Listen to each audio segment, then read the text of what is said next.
You were lied to.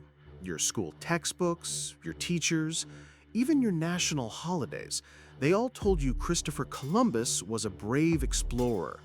But what if I told you he was actually the architect of genocide, slavery, and sexual violence?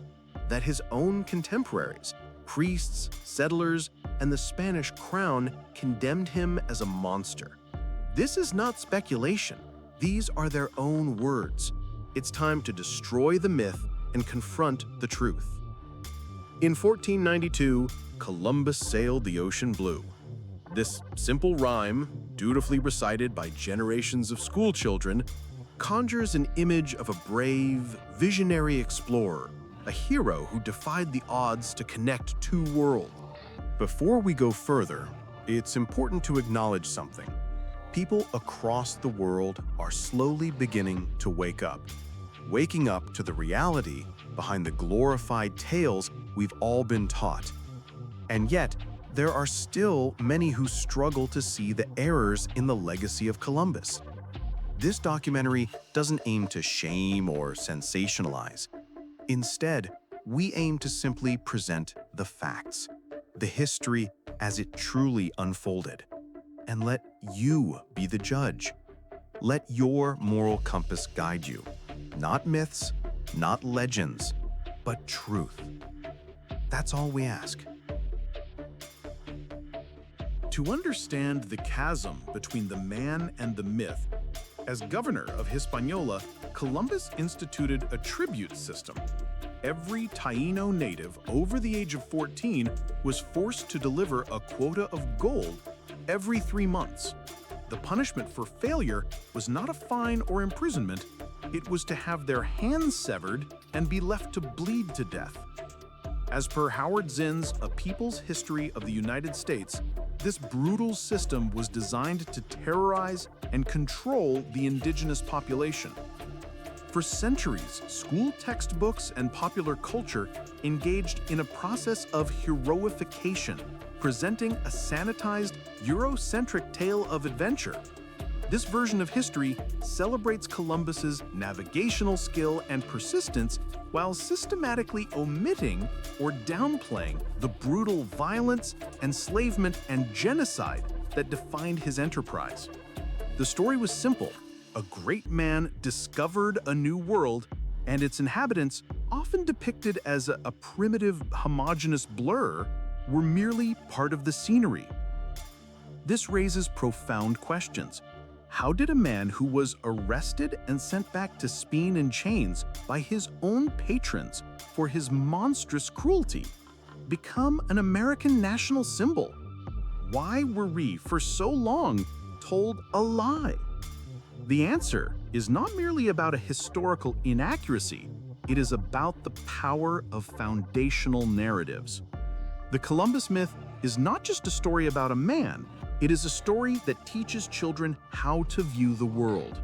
By centering the European perspective and rendering the indigenous peoples of the Americas invisible or insignificant, it establishes a template for whose history matters and whose can be ignored. It implicitly validates colonization by framing the encounter as a triumphant discovery rather than a violent invasion.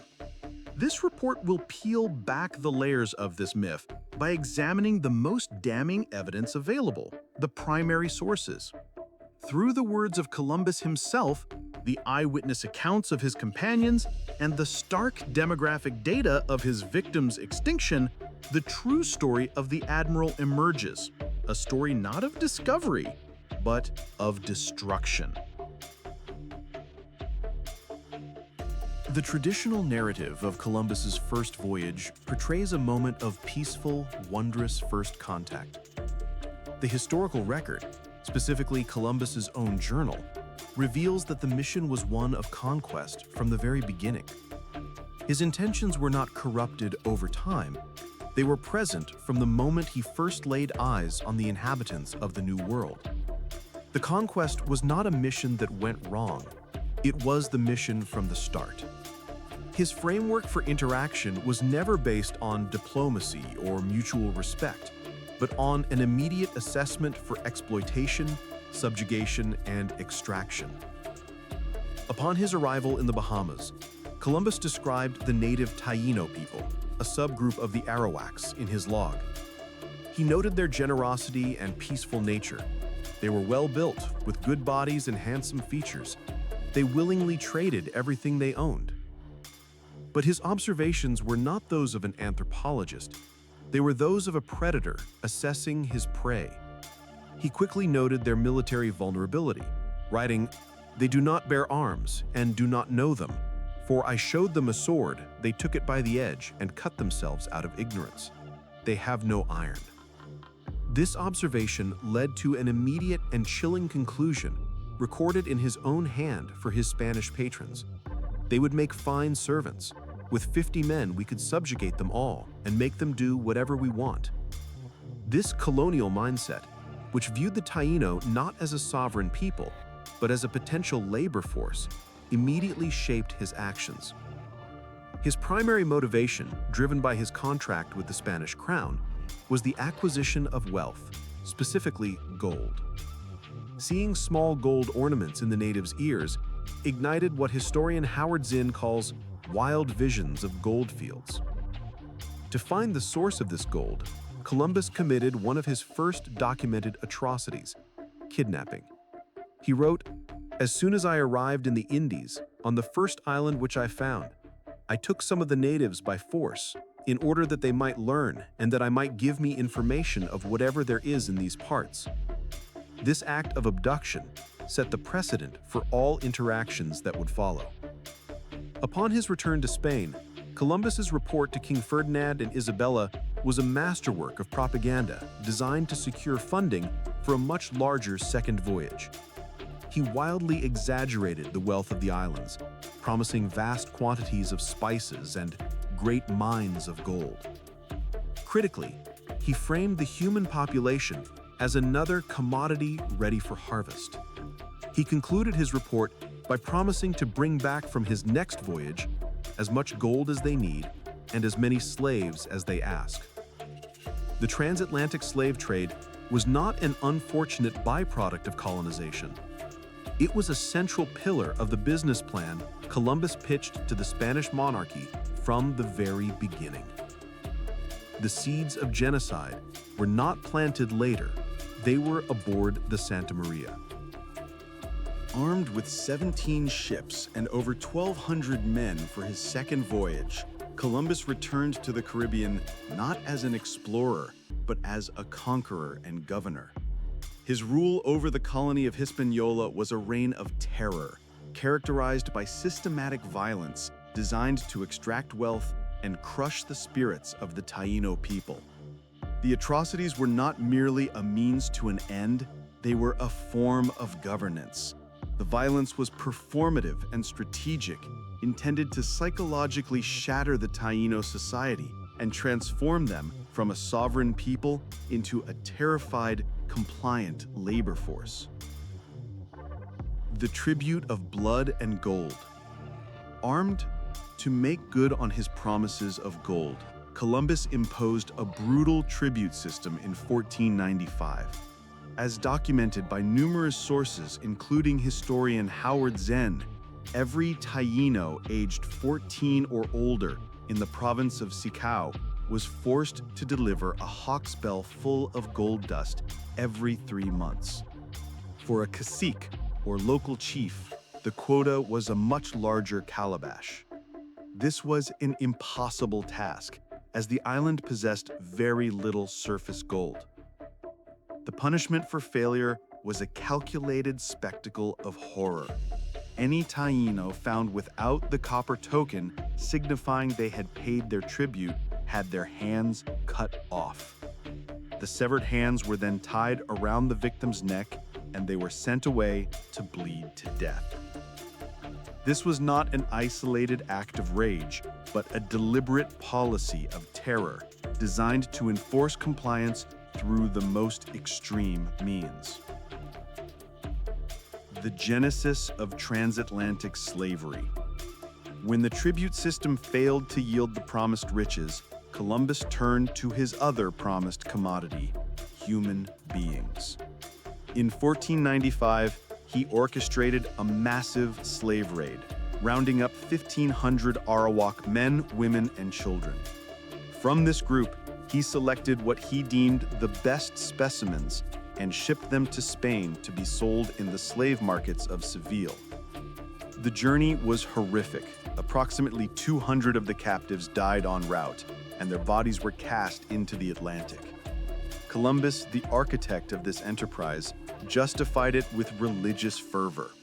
In his own writings, he urged the crown to continue the practice, stating, quote, "Let us, in the name of the Holy Trinity, go on sending all the slaves that can be sold," unquote.